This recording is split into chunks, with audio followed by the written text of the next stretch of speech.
Bienvenue dans cette vidéo qui pour le coup n'est absolument pas préparée, vidéo dans laquelle je tenais à te présenter le projet iSwitch.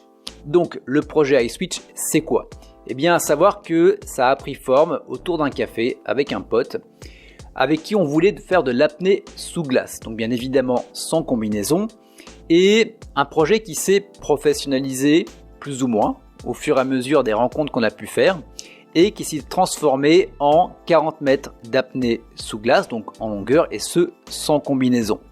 Donc à savoir qu'au départ on était deux, donc Fred et moi, et au fur et à mesure de l'aventure, il y a des personnes qui sont greffées, donc à savoir Mélissa, à savoir Arnaud et à savoir également Nicolas. Donc pourquoi est-ce que je me suis lancé ce projet, pourquoi est-ce que je me suis lancé ce challenge?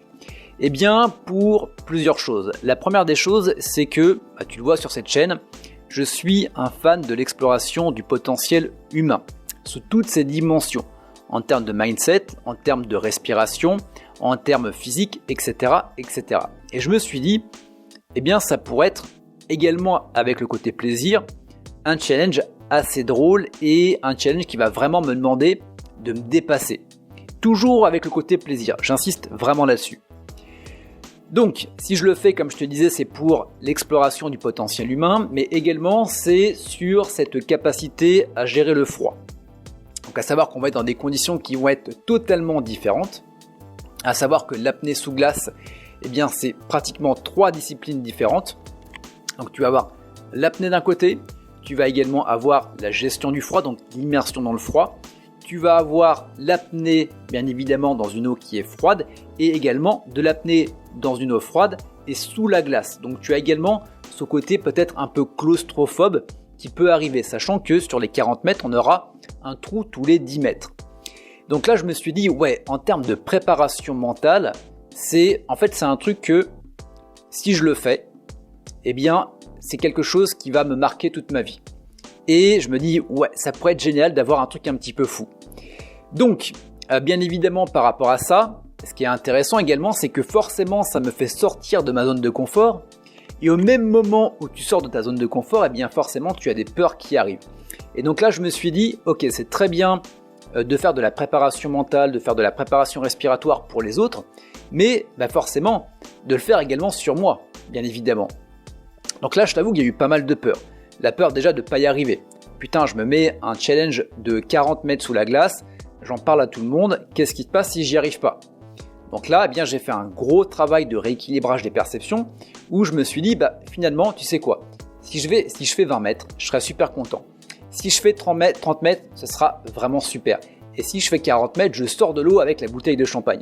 Mais peu importe finalement si je réussis ou pas, finalement, ce qui va être intéressant, c'est tout le cheminement que je fais pour y arriver.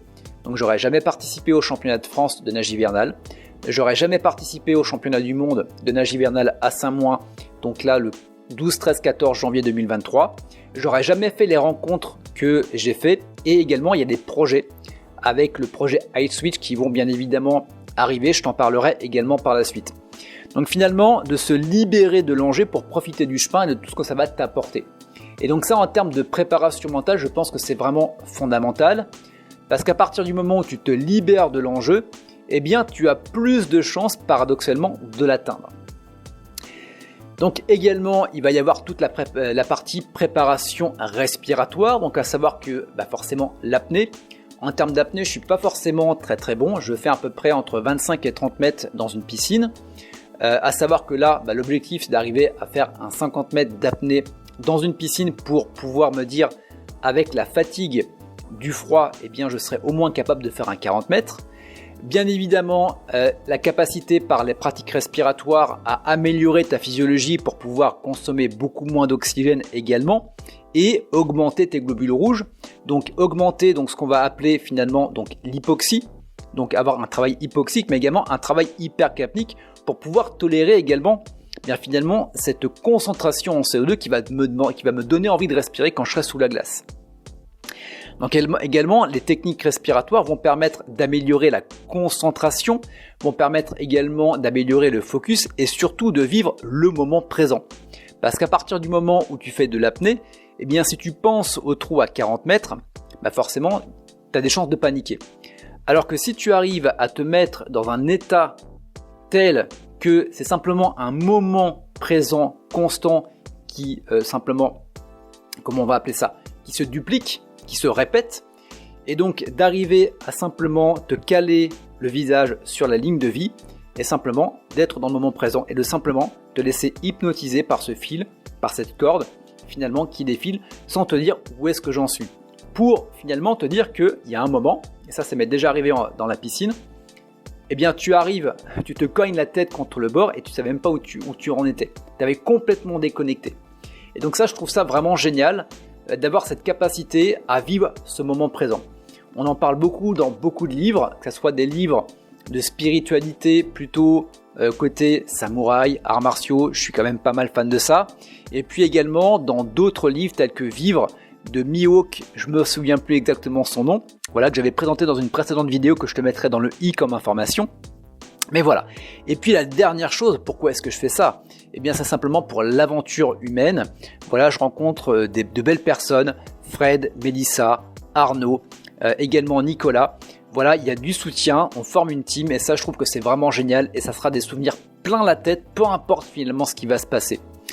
Également, petit big up à notre, comment on va appeler ça, notre parrain, donc Arthur, qui a fait forcément le record du monde d'apnée sous glace. Je crois qu'on était à 105 ou 106 mètres, je me souviens plus, qui a également pris le temps avec Fred de faire une réunion Zoom. On a pu forcément échanger et j'avoue qu'au départ c'était 10 à 20 mètres et il nous a bien motivés sur les 40 mètres. Donc big up à toi Arthur si tu écoutes cette vidéo.